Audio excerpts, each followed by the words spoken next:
How many discounts does USAA Auto Insurance offer? Too many to say here. Multi-vehicle discount, safe driver discount, new vehicle discount, storage discount, legacy. How many discounts will you stack up? Visit USAA.com/auto discounts. Restrictions apply. I think you're on mute. Workday starting to sound the same? I think you're on mute. Find something that sounds better for your career on LinkedIn. With LinkedIn Job Collections, you can browse curated collections by relevant industries and benefits, like flex PTO or hybrid workplaces, so you can find the right job for you. Get started at linkedin.com/jobs. Finding where you fit. LinkedIn knows how. Love's coming along the salt path, and the Karate Kid's getting legendary on Wallis Island. I'm Van Connor. And I'm Adam Ball, and this is Off Screen, your 7-day guide to everything movies. Boom.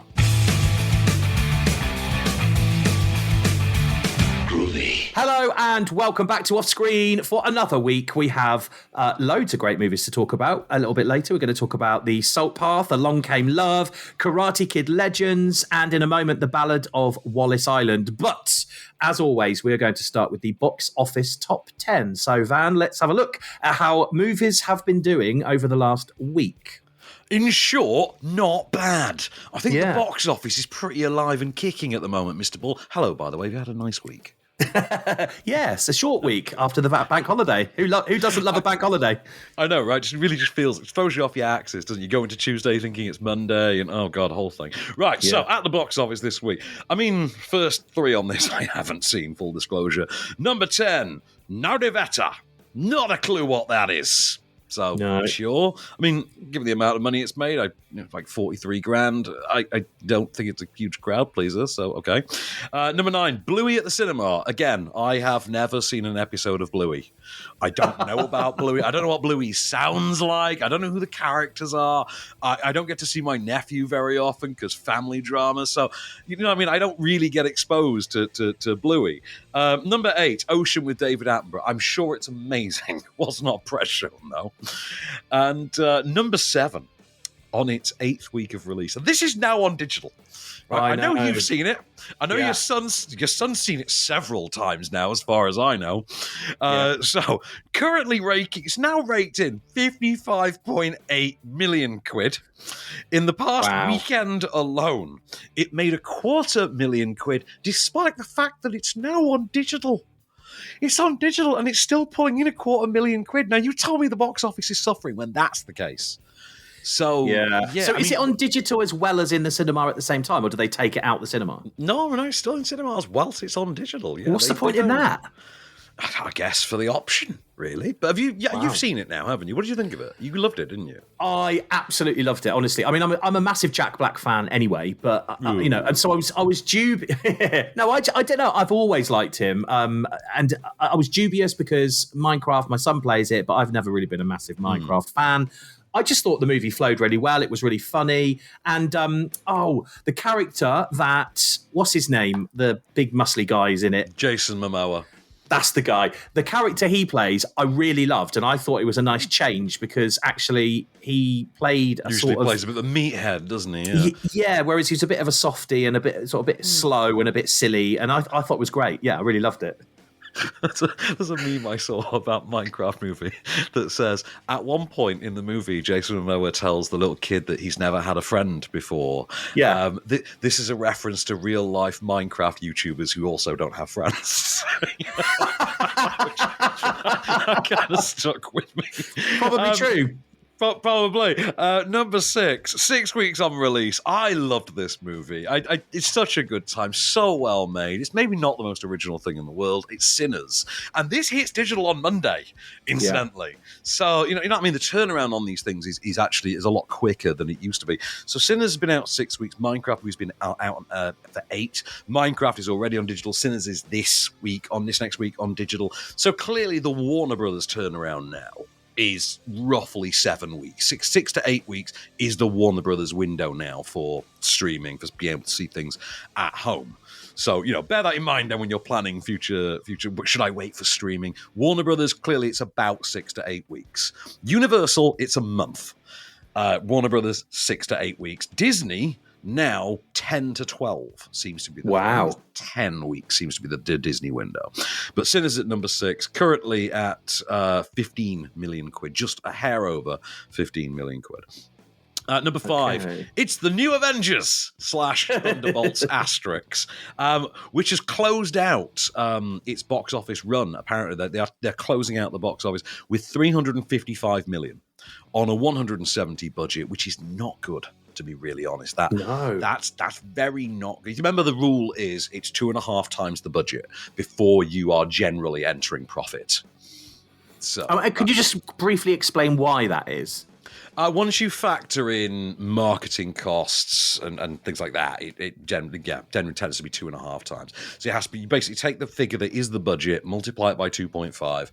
That's usually the break-even point. Right. So when you've got a movie like, off the top of my head, I think it was Man of Steel or Batman v Superman, one of those, only made something like 600 million.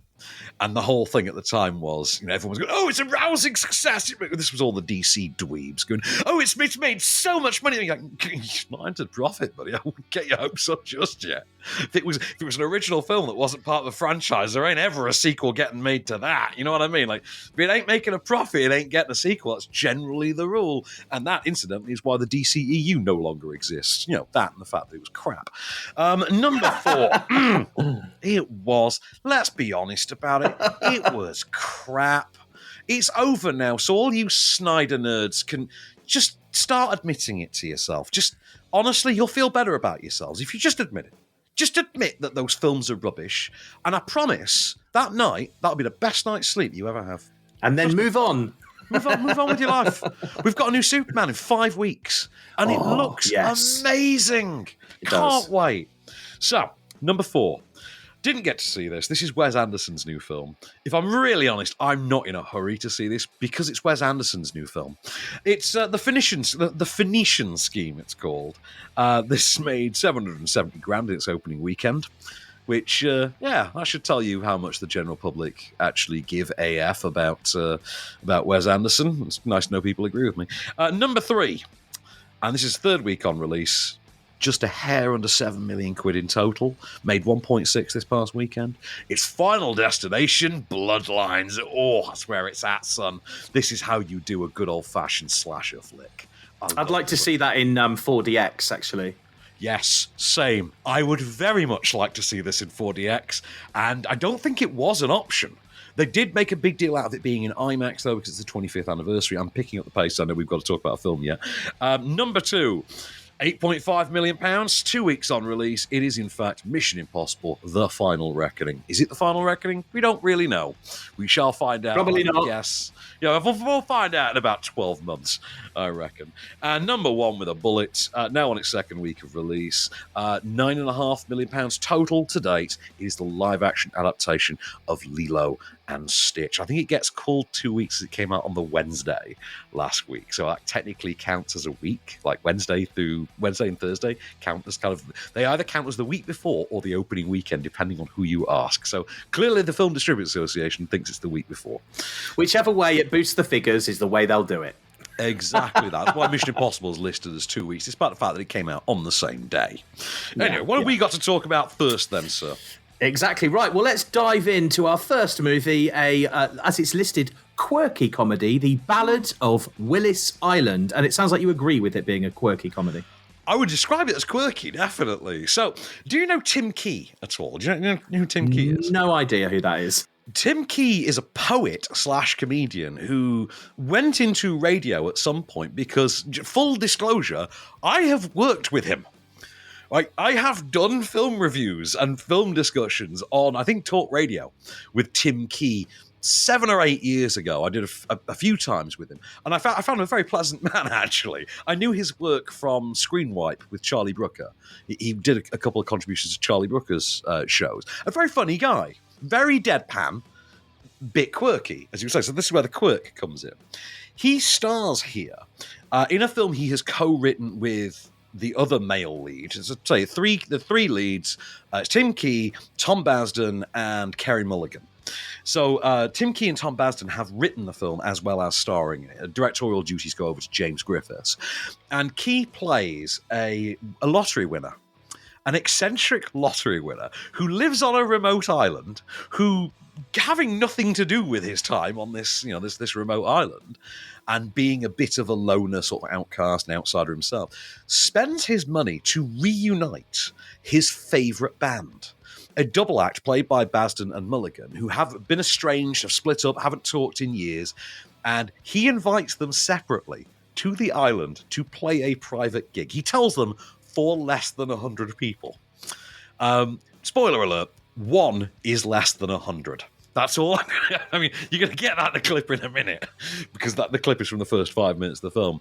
But in bringing the two together, what he inadvertently brings about, or advertently, depending on how you look at it, is effectively a reunion and an emotional reconciliation between these two estranged musical partners and collaborators. So have a listen. This is Basden arriving by rowboat to this remote island. This isn't where the gig is. Well, you're half right. It is where the gig is. Where will the audience be? Oh, no, you just concentrate on what you do best, playing your wonderful music. And I'll concentrate on what I do best, sort of sitting on a pallet. But I mean, there's no... How do you ticket this? Don't worry about that. You said there'd be 100. No. No. Well, yeah, you did. Fair's fair. No, I did not say there'd be 100. Yeah, you did. No, I didn't. I said there'd be less than 100. I like that. Interestingly, there's something that sounds quite familiar about this story. A band from the 90s that broke up, and now they're back together and doing gigs together. Isn't there? Did you notice that as well? Because I couldn't help but wonder. I mean, to be fair, it's quite clearly slightly more inspired by, I thought, Fleetwood Mac. Like, I thought... This feels like someone who really likes Fleetwood Mac, because it bears an uncanny resemblance to... Who is it that Stevie Nicks was in a relationship with in Fleetwood Mac? I can never remember. Oh, now you're asking me. No, hang on. It'll come to me. It'll come to me in due time. I'm sure there's someone listening to this right now yelling their Who knows the answer? Yeah, someone's yelling their name at the speaker right now, being like, "You idiots! One of you's supposed to be a musician." The concept is quite a charming one, and the film plays kind of to the tone of that clip. But it's quite lilted and dulcet, and it never quite fully engages you. I found Tim Key very likeable in this. I say, full disclosure, I know I've worked with him now, but it's not like he's a friend or anything. And you know me, I will tell someone to their face if I don't think they're very good at something. I have actor friends, and I have had no shame in telling them they are terrible in something. Or, you kind of embellish ever so slightly. But... yeah, I mean, I liked Mulligan in this as well. She's trying likeable out as a thing, which new move for her. But yeah, very much a Stevie Nicks inspired kind of turn in this. I liked the story. I just didn't feel really swept along with the pacing of it. Like, a bit too slow, a bit too dulcet, a bit too lilted. But by the end of it, I thought, yeah, okay, that kind of ticked the boxes. Just kind of tick them in pencil rather than pen. You know what I mean? Yeah, I like the sound of it as the premise of it, especially being an Oasis fan. By the way, it's John McVie that she was. John McVie, thank you. Right. I didn't at all just Google that while you were talking. No, not at all. Well, this is the weird thing. Had it been about the band were two brothers and they'd really lent into that Oasis idea, I actually think you kick this up a solid notch. Yeah. Or if you just gave it just a little bit more energy, I think, because it is quite a low energy film. But having said that, not unlikable. I had a good time with it, but I don't think I'm pushing this past a 3-star. I would agree with you. If they did do the brothers thing, I think that every single Oasis fan that is going to go and see them this summer will watch it purely for that reason. So they would have doubled. Write that movie. You and I, we should write the Oasis parody. Like, that should be... Yeah, I'm up for that. I'm absolutely up for that. We've got an audience ready awaiting. Thousands, millions of them. This is going to be our Kevin Smith Tusk moment right here, when he was doing a podcast and inadvertently came up with the idea for Tusk and then went and made it. That's very true. So someone should make that movie. So I could make that movie. Okay, and he went and did it. That's actually what happened with the movie Tusk. Oh, well, I hope that happens, because, you never know. We could be successful in movie making if it does. There you go. Well, if you want to check out the Ballad of of Wallis Island. It does look pretty decent.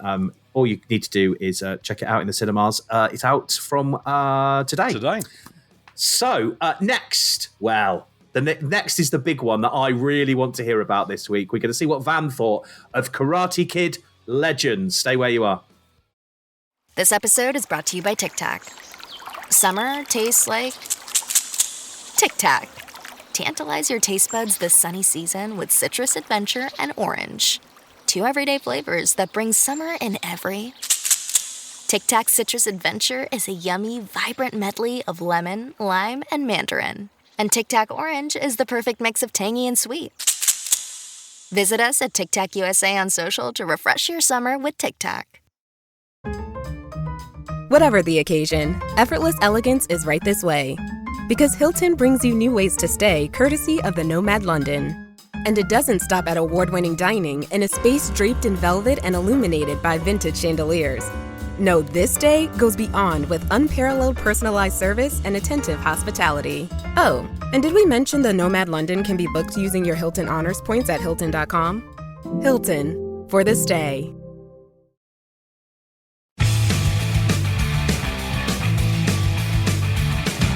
Hello and welcome back to Off Screen then. We are still looking forward to chatting about Along Came Love and also The Salt Path. And we're going to look at movies that are on Freeview this week as well for you to watch at home. But right now, we are going to dive into the world of Karate Kid and see what Van thought of the new one, Karate Kid Legends. Pleased to see that Jackie Chan is also in this. Mm-hmm. Well, I mean, okay, first of all, I need to just let's do some housekeeping here. So where do you sit on the Karate Kid franchise generally? Like, original trilogy. Let's start with the original trilogy. How do you feel about the original Karate Kid trilogy? The best, in my eyes. Nothing beats. Around. Nothing's gonna end. In my head, all day yesterday. So, did you see the fourth one with Hilary Swank? No, okay. I didn't. Did you see the 2010 remake with Jackie Chan? No, I didn't. Okay. Did you see Cobra Kai? Nope, I didn't. I'll tell you why. And I purposely avoided all of those because I didn't want to ruin what I thought was an amazing trilogy. Right. Okay. First of all, if you think it's an amazing trilogy, you need to watch Cobra Kai because it's the greatest follow-on to the Karate Kid ever. Okay. And this is kind of a genius move that they've pulled here. So what they have done with this movie is they've combined everything, give or take Hilary Swank. So the fourth one does not get a look in and does not get mentioned. I don't know what the thing is about that movie, but yeah, the next Karate Kid, as it was called, does not seemingly exist in this continuity. So the premise this time around is Jackie Chan's character from the 2010 Jaden Smith version, which was set in China and centered around kung fu rather than karate. It only used the title The Karate Kid. Otherwise, it was basically the plot of Tokyo Drift. His character, unbeknownst to us in that film, had nephews. One of those nephews died. It was killed in the street by a disgraced and sore loser that he had fought in a tournament. The surviving brother is now sort of forbidden by his mother, played by Ming-Na Wen, from competing, from fighting, from training. She doesn't want him exposed to any of that. Our hero here, Li Fong, is played by newcomer Ben Wang. So, mother and son up sticks from China. She pulls him out of Jackie Chan / Han Sifu, I think his name is. Sifu, I believe, is Japanese for Chinese for master, for Kung Fu master. And they move to New York where she has a new job. He gets to New York and he befriends a pizza shop owner and the pizza shop owner's high school age daughter, with whom he almost immediately enters into a romantic relationship with. Here's the part where I tell you that this teenage girl's father is played, and I had to check that he was old enough to do this, Joshua Jackson. From the Mighty Ducks, from Fringe, from Dawson's Creek. Yeah, Pacey from Dawson's Creek is now plausibly old enough to have a near college-age daughter. How do you feel, Adam? Do you feel good about that? Yeah, do you feel good, mate? Yeah, that makes me feel old. I didn't feel good about that either. I'm not gonna. I just gotten used to the salt and pepper look. I just forget how old he is because he's always Pacey to me. Anyway. Right, so our pizza shop owner, Victor, asks Lee, I want to go into this boxing tournament, this prize fight, so that I can pay off a debt I own to a loan shark. Can you teach me some of your kung fu tactics so that I can become faster, so that I can gain speed and power around the ring? Lee goes along with this without his mum knowing and against her wishes. And this ends in, let's just say, a very Rocky IV-like fashion. Very Apollo Creed. Dad is hospitalized. Everybody's heartbroken. And Han, Jackie Chan, returns into his life, ventures to the States and says, do you know what you need? You need to enter a karate tournament where you can win all the money you need to help these people. But in order to get there, he's going to need a little more than offense. He's going to need defense as well. And Kung Fu's very good at offense, but not that great at defense. But you know who was good at defense? Mr. Miyagi. Mr. Miyagi, though, ain't around anymore. So there's only one person alive he can turn to ask about the ways of Miyagi-Do. Have a listen. He spent the whole night talking about you. The boy who put purpose in his life. I appreciate you coming all this way, Mr. Han, but my life now, I can't just pack up and head to New York. I mean, there's plenty of good dojos. I want Lee to learn Miyagi Karate. Lee means to me what you meant to Sensei Miyagi. I'm sorry, Mr. Han. I wish I could help you. You will. I can't. You can. You're not listening to me. I'm not coming to New York. I see you in the Big Apple. Do you know what? He sounds like the original Karate Kid as well, doesn't he? Yeah, the weird thing is you don't realise until you actually see Jackie Chan at the age he is now as well. Like, how much he actually kind of embodies the modern Noriyuki Pat Morita. And he works very well as the mentor. So what you've got here is, like, first of all, you're doing the All-Stars thing. You're doing a Fast Five. You're doing an X-Men Days of Future Past. We're doing let's take the different, continuities. We will unify them into one universe. Now, normally that would result in an absolutely ludicrous level retcon. A ludicrous level, they were mates all along kind of thing. The thing is, this movie opens with a scene from Karate Kid 2. Literally... Thank you, Alexa. This movie literally opens with a scene from Karate Kid 2.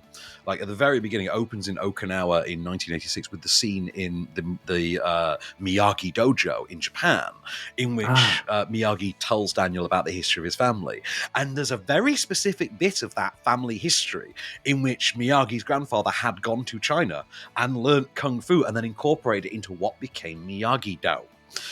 And of course, the Chinese family that took him in were Jackie Chan's. This is what we learned in like the first minute of the movie. Like, that's brilliant. That actually works very well. You have changed nothing. This works flawlessly. Not a mention of Jaden Smith, thankfully. But the new lead here, Ben Wang, basically enables the story to appeal to the Cobra Kai crowd as well, which was split evenly, much like this film is, between the parents' generation, who were the fans of Karate Kid, and the younger generation who want something closer to, let's say, the OC or 90210 or Dawson's Creek, whatever the modern equivalent would be. I don't know what the modern equivalent would be of those things. There's a gap in the market there, to be quite honest with you. Kind of a One Tree Hill type crowd, but set in the world of Kung Fu and karate, So the Ben Wang character kind of serves as the Cobra Kai crowd, and you've got the older boys, Han and Daniel San appealing to the Karate Kid crowd. And so what you wind up with is this really neat, punchy, 94-minute long kind of Tokyo Drift in reverse this time, Karate Kid Lego sequel that manages to balance being a Lego sequel with being nostalgical and still being quite a young skewing, Gen Z friendly Rumble in NYC. I almost said Rumble in the Bronx because Jackie Chan, but Rumble in NYC. And there's some great visuals. I don't make quite enough of the visuals for my money. There's a setting for the third act, big tournament fight that is breathtaking when you see the shot of it, but they never use that shot again. You're like, ugh. But there's some really clever stuff in there. First of all, Joshua Jackson it low-key steals this film. Like, good old JJ in his salt and pepper era, now inexplicably old enough to have a college-age daughter, steals this film. That man has charm oozing out of every pore. Always has, clearly always will. And he is basically a contest between him, Han, and Daniel San as to just who's walking away with this. Because the two mentors together sort of bicker and sort of compete for who's the better. There's a great sequence in which they're genuinely just trying to teach Ben Wang, look, this is what you do. And the other one says, no, this is what you do. And they literally use him as the guinea pig as they bicker back and forth. Like, no, you take him out this way. Nah, you take him out that way. Like, and they must concuss the kid. It's genuinely hilarious. It's got a sense of style that I quite liked. It's got the sort of typical kind of typical on the street, welcome to New York kind of touristy thing going on. It's kind of actually quite a believable exploration of New York for a tourist as well, in that way, as a newcomer to New York kind of thing. It reflects my first experience in New York, for instance. But the music of it, the pacing of it, really good. There is this notable thing where early on you notice that there is a lot of product placement for Tekken 8, for the video game Tekken 8. Oh. Which I thought was, okay, I mean, Sony have funded this, by all means, go to town, boys. We've seen what you did with Bond movies, so I know that this is you on restrained mode. But then you get to the third act, you get to the karate tournament, and they literally shoot it like it's a game of Tekken. Like, every time someone gets kicked in the head, there's a bright colour splash, and +1 score point goes up on the screen, like flashes forward. Whenever the subtitles go behind people, and they're angled, and they're integrated into the scene.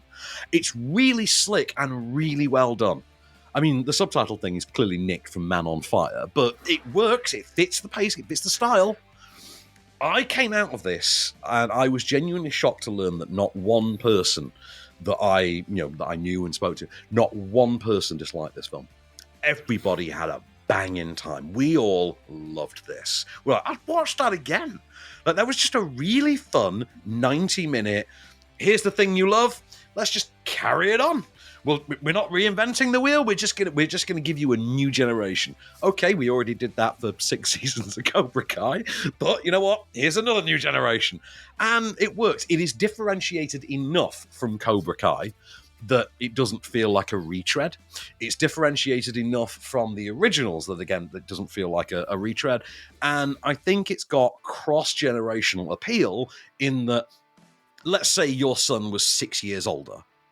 It would be the perfect father and son movie. Like, it would be the perfect one. You would take him to see this, and then for a fact you would spend the weekend afterwards watching the original trilogy, binging the trilogy. Which, as far as I know, I think they're all on Prime now, actually, if memory serves. But I think the original trilogy is on Prime. So just if anyone needs a, pun intended, primer for Karate Kid Legends, check that out. I will also say, with no spoilers whatsoever, Cobra Kai fans, there is something in there for you. Do not feel that you're not, that this might not be for you. There is something in there for you. Or there is no post-credit sequence either. We did stick around. But I thought this was tons of fun. I'm really looking forward to seeing this again. I would say, I don't know, it's kind of like a slightly watered-down Creed, for lack of a better. If you think about what Creed was to Rocky, this is to Karate Kid. In fact, not watered-down Creed, but not watered-down Karate Kid, definitely. Well, we can all make our own minds up because Karate Kid Legends is already out. It came out on Wednesday, so go to the cinema and check it out. And actually, this is probably the first Karate Kid movie since the trilogy that I've thought, maybe it's worth checking out. So you sold it to me. Weird thing about this one as well, it's the first Karate Kid to be rated 12A. Like, the rest of them were all PGs. Yes, of course they were. Wow. They're moving with the We'll times. find out. I'll be watching that in the next week or two, and I'll let you know what I think.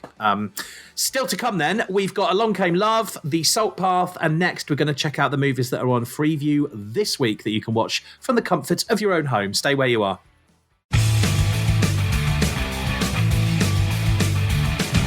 Hello and welcome back to Offscreen. Still a couple of movies to talk about with Van today. We're going to look at Along Came Love in a moment, and Salt Path is next. But first, we are going to look at movies on Freeview this week. Where would you like to start, Van?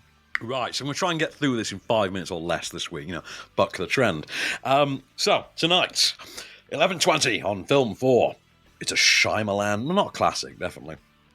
This one actually is kind of debated into some people really dislike this one. I don't quite get it. It's old. This was from 3 or 4 years ago. Did you ever see this one? This is the one with the cursed beach that makes you age really quickly. No, I didn't see it. I wanted to. Yeah, a couple of families get stuck on this beach. They can't get out of this beach, and the longer they stay there, the more they age and die, etc. Like the baby becomes like a full-grown adult, things like that. So I think that's worth a watch. That's tonight on Film 4 at 11:20. Tomorrow night, Saturday night, 5-star, 9 o'clock. If The Fast and Furious is a loose remake of Point Break, this would be a loose remake of Tango and Cash. It's Fast and Furious presents Hobbs and Shaw, a movie I will never stop defending because I'm sorry, this thing slaps. It's got Idris Elba as, in his own words, Black Superman, a nano-powered killing machine. It's got a hell of a soundtrack, and most importantly of all, and I love this, it's got a sequence in which Idris Elba riding a psychically controlled motorbike in a car chase. Because he's nano-powered, because he's got nanobots in his system, he can control his motorbike with the power of his thoughts. They have a car chase, and over the top of this car chase is a song performed by Idris Elba. It's amazing. God, I'd never want a motorbike like that because with my intrusive thoughts, I'd be crashing the bike into trees. Your motorbike just starts pointing itself at pretty girls every 2 minutes. By the way, I can't read any of these that you're reading out because the link that you sent me for the movies on Freeview this week takes me. I just had the same thing, so sorry about that. Okay, so Sunday night. I don't know if you've seen this one, actually. Minority Report from 2002 with Tom Cruise. Did you ever see this one? Loved it. Absolutely, that's up my street. Cracker, right? It's a cracker. This is on 10:20 Sunday night on ITV. I was a big fan of this, actually. I'm a big fan of Philip K. Dick in general, so I was a big fan of the book. When it was a short story, actually, not a book. Monday night, this is one that should have been a big deal and wasn't. About 6 years ago, I want to say. Bros on Film 4 at 9 p.m. Billy Eichner wrote and stars in this, and it is effectively a mainstream gay male rom-com, which talk about a niche in the market. Yeah, talk about a gap in the market, like a niche waiting to be filled. Like, I cannot understand how this wasn't a bigger thing, and it's very funny. I thought very, very funny. Tuesday night. There was nothing on this night. Okay, it's a garbage night for films, but I had to pick something, and this one's just amusing to talk about. This got dumped to streaming during COVID, and if ever a film deserved to be, it's this. It's so bad it's hilarious. It's called Infinite. I think we reviewed it, when it was out. 9 o'clock on Film 4 on Tuesday night. This is like Mark Wahlberg in Highlander, but instead of being immortal, they get reincarnated. And every time they get reincarnated, they get powers? Like, that's a thing? We definitely reviewed it. I remember you talking about it, but I haven't seen it. Was it any good? Oh, no, it's bad, but it's so bad it's good kind of thing. Like, it's one of those you watch and laugh along at. Wednesday night. Now, I hadn't seen this in a long time. I really enjoyed this. This is an Australian film. It's on Great Movies at 10 to midnight. It's called Son of a Gun. And it stars Brenton Thwaites, who I think nowadays would probably mostly be known as Robin in the TV series Titans, which you can see on Netflix. You know, the one about the Teen Titans in the DC universe? Yes. He's Dick Grayson. He's the original Robin. He was in one of the Pirates movies, one of the Pirates sequels, the last one. I think he's the main character in it. But, we all forgot that movie so much that who cares? But this stars him as a young man who gets brought into the criminal underworld by none other than Ewan McGregor. And I thought this was really good when I saw this. Ewan McGregor plays a nasty git in this one. Well worth a watch. And Thursday night, again, I thought this was quite a neat little Blumhouse flick from I think about 2020. Fantasy Island is on Thursday night, 10 to midnight again on Film 4. If you've never seen this, the basic premise is that they take the classic 1970s Fantasy Island series, Deplane, boss, deplane, and they adapt it as a horror movie. And it's fantastic. That really worked for me. I really enjoyed this, but didn't make a huge amount of money at the box office, but like it wasn't press shown. They didn't make a very big deal out of it in marketing. Fantasy Island is hardly a household name these days, but I think the movie is pretty good. Michael Pena is quite scene stealing as the new iteration of Mr. Rourke as well. So I definitely recommend that. Those late night movies, I'm waiting for that film to come up on one late night showing from a kid. I don't think you've ever managed to name what it is to me about the guy who's being followed by a truck. That's all the movie is. Yeah, I don't know what that is. I'm gonna look it up. I will look. I promise you, by this time next week, I will have an answer for you. Okay, and watch it because it scared the heebie-jeebies out of me when I was a kid. Honestly, it was so good. All right, so those are some of the movies on Freeview this week. Let's dive into our next movie that is out in cinemas from today, and this is The Salt Patch. This is sorry, I don't even know why I said. I was reading something that said patch as I was saying path, which is why I said that. Salt Path. So this is a docudrama, and I literally know nothing about this. Well, actually, no, there's no docu to this. Oh, really. Well, that's what it says it is. Well, it's weird. So based on the memoir by Raynor Wynn. And about her and her husband, Moth Wynn, their life, how they lived their lives after he lost all his money, was diagnosed with a terminal illness, and they lost their home. So they were homeless, he was dying, they had no money, and they elected to simply walk the salt path around Land's End.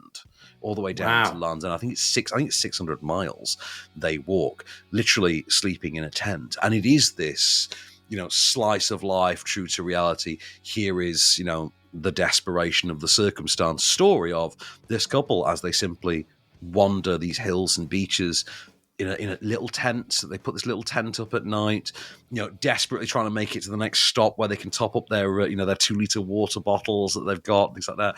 And how they have to basically muster up everything they can in order to not only keep going, but just, kind of keep the hope alive between the pair of them. I've got a clip for you. Have a listen.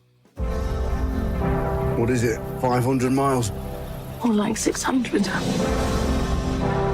Shall we? Got nothing better to do. This isn't the campsite, Locals seem friendly. Are you walking the path? Yes, we are. That's a long old hike. Yeah. Retired, are you? Open up, Mr. Bailiffs. Homeless, actually. We lost everything. Look me in the eye! Coward. Our home, our livelihood. Maybe we should just follow a line around the coast. We just walk. I mean, what an emotional story. There's something quite romantic about it as well, I find. The idea conceptually is quite romantic. The execution, as you see this unfurled, it is about that desperation. It is about the perseverance, and more importantly, it's about keeping the human spirit going.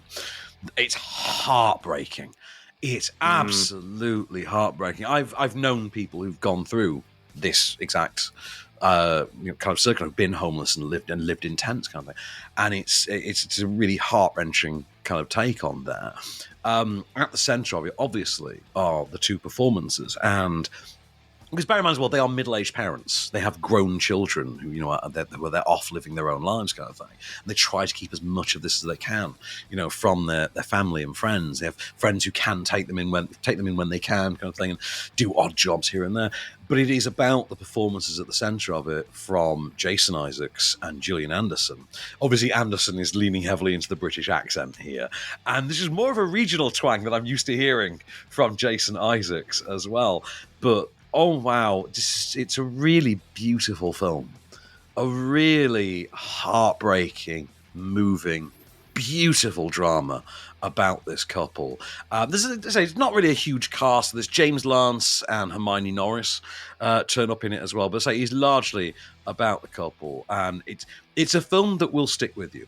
Like you'll tug at the heartstrings And I'll be honest, I'm getting a little choked up thinking about it now. But then again, last night I was getting a bit choked up in Karate Kid Legends, so I'm a bit emotionally volatile this week. There is a moment in that in which they talk about Mr. Miyagi. I'm like, please don't continue because I'm going to cry if you keep doing it. And yeah.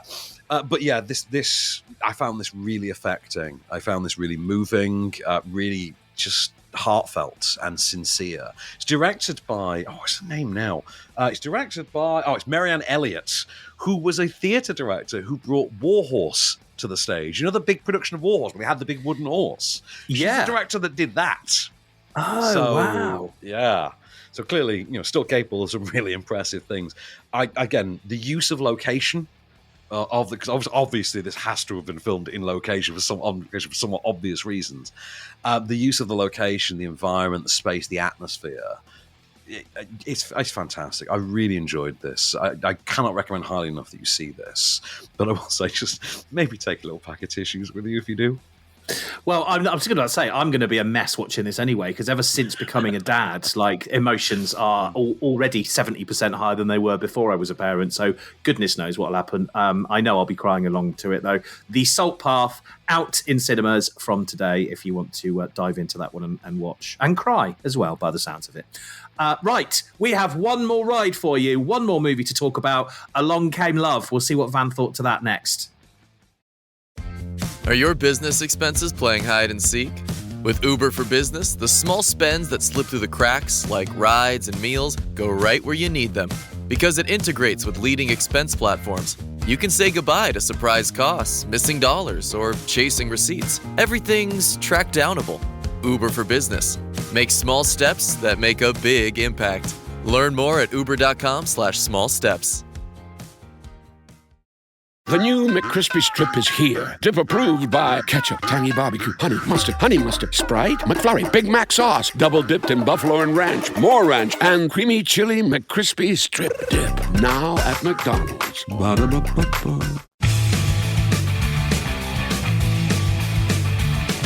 So, hello and welcome back for one last ride on Offscreen this week. We're going to dive into the movie Along Came Love, which is out in cinemas from today. So, where do you want to start with this, Van? Because I don't really know much about this one. Le Temps d'amour, I think, is the title of this in its native tongue. It's a French movie written and directed by Catel Quillavere. It stars Aîné du Mostema and Vincent Lacoste. And the way to describe this, so this starts in wartime France. We meet our lead, I think her name is Madeleine.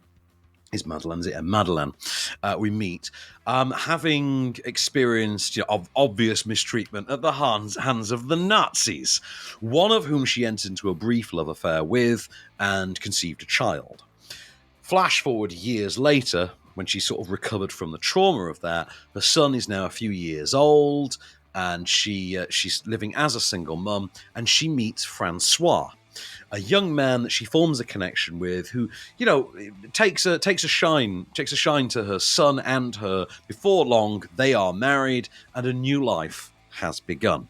And what we do then from that point is we keep skipping forward a few years at a time as the life and the relationships of this family start to unfold. I'm trying to remember the son's name on here. He's not Jimmy, is he? Oh, Daniel. The son is Daniel. So we meet Daniel, for instance, played by 4 different actors, I think at different ages. Right. Three different actors at different ages. And Francois, who she meets and marries, becomes like a father to Daniel. But the difficult, at times tumultuous relationship between Madeleine and Francois does also create a longing within Daniel to know more about his biological father, whom, for obvious reasons, his mother has sort of lied to him about, has told him that his father died, even though he has, from a very young age, suspected the truth. But that's not all that's quite going on in this family, because Madeleine is feeling kind of unfulfilled, and Francois also has a liking for the other gender as well. And this leads to something of a ahead of its time relationship dynamic, we shall say, between the two, as Francois at that point elicits dalliances increasingly start to bear light on the homestead and start to, show up at their door, so to speak. At one point, literally with police turning up at the door. I think I told you, I watched this on a screening link, and my partner walked in. I had to watch this first thing in the morning. My partner walked in during what I can only describe as the 20 most rampantly horny minutes of this film. And I think she thought it was a very different film to what the rest was. When she got out of the shower afterwards, she heard me react, "Oh my God," to something that happened. And she went, "Are you okay?" I'm like, "No, it's something in the film." She's like, "Oh, what happened?" I told you that is nuts. I have to see this. This sounds all sorts of sensationalist. I went, "Actually, yes, because it is quite a sensationalist story, but it's played as quite a kitchen sink drama. It's all subtitled, all French. The performances in it, though, are incredible. Like, especially the elder Daniel. The 18-year-old Daniel is played by Paul Beaudeparet. As Francois Vincent Lacoste, as Madeleine Anne de Moustier. In particular, de Moustier is terrific. She's superb. Like, those three performances are sublime. They are genuinely terrific performances that, again, they will take you through the ringer. Sometimes they are a little fun. Like Madeleine in particular is kind of funny at times. Francois is quite tragic. Danielle is quite soulful. So you get quite an emotional range with this one. It's a hair over 2 hours, I think. It's exactly 2 hours and 5 minutes. So basically 2 hours plus credits. But I was riveted by this. I found this really compelling, a really gripping, tense, and captivating, really a character thriller. It is a drama, but it's a thriller in the sense that it is about, relationship dynamics and just, it's not really relationship dynamics more than anything else. Definitely recommended. If you had a magic wand, what would the one thing be that you could change about this if you could change one thing? Ooh. If it's needed at all? To be honest with you, I don't think I'd change anything about it. I really liked it. But, I'd maybe make it so that I could play a clip. But, of course, clips are all in French. I just wish I could play it because I would love to be able to get more people hype for this one. But, it's a good week for me hyping things because Salt Path, Along Came Love, Karate Kid, bangers, the three of them. Ballad of Wallis Island, pretty good, but yeah, those are the three bangers. Well, if you want to see Along Came Love, you can, because it's out in cinemas from today. Go and search. All right, so shall we have a little look at what we've got coming up next week? What's the big one that you're looking forward to? The big one I'm looking forward to next week. Are you kidding? It's we're going back into the world of John Wick, baby. It's ballerina time. Oh, do you remember that great sequence in No Time to Die where Ana de Armas in the gorgeous cocktail dress just murks a bunch of dudes in Cuba? Remember that sequence? Yes. She and Bond. Yes. Yeah. Imagine a whole movie of that. Like, I can't wait for that. Heaven. Right? Like, hang on. So you made a John Wick spin-off and you cast Ana de Armas. Just take my money. It's one of those. We've also got, and I can't wait to review this one, there's a movie out next week called Dangerous Animals. It stars Jai Courtney as a psychopathic man on a speedboat who worships sharks. And he kidnaps people and offers them up as sacrifices to the sharks. Like, pour that in me. That sounds bonkers. Love it. We've also got a romantic drama called Falling Into Place and a horror movie, which I think the title kind of tells you all you need to know about this one. It's called Clown in a Cornfield. Sorry, because we were working up the list then, and you said, and we've got a romantic comedy, I looked and thought, Clown in a Cornfield, romantic comedy? Oh, no, romantic drama. Romantic drama? Yeah. But I'd watch a romantic drama called Clown in a Cornfield. That sounds great. Amazing. I'm looking forward to. I really, really am looking forward to Ballerina, though, to hear what you've got to say about that. I'm hyped for that, definitely. But of course, I'm going to give Film of the Week though to, even though you can arguably say that The Salt Path and Along Came Love are better movies, but no, because they stuck the landing on this one. It could have gone so wrong, but it hit me, and I'll be honest with you, it was my Top Gun Maverick at points. Like I said to you, it probably won't. Said to you in advance, it probably won't be, but it has all the potential of being my Top Gun Maverick. And there are moments in it where, yeah, actually, that kind of feels like my Top Gun Maverick. You know, just those, because I know how you felt about that movie. Oh, absolutely, yeah. One of the best. And a long time coming, to be fair, let's be honest. Yeah, long enough. I mean, to be fair, it's 15 years since the last Karate Kid movie, and before that, it was 16 years. So, yeah, they are making us wait. But I want to watch this Karate Kid Legends, so I'm glad you've chosen that as your movie of the week. Great. Well, that is, of course, all we have time for this week on Off Screen. We will be back with a load more movies next week. Until then, I've been Adam Ball. I've been Van Connor. Keep it cinematic, and we shall return.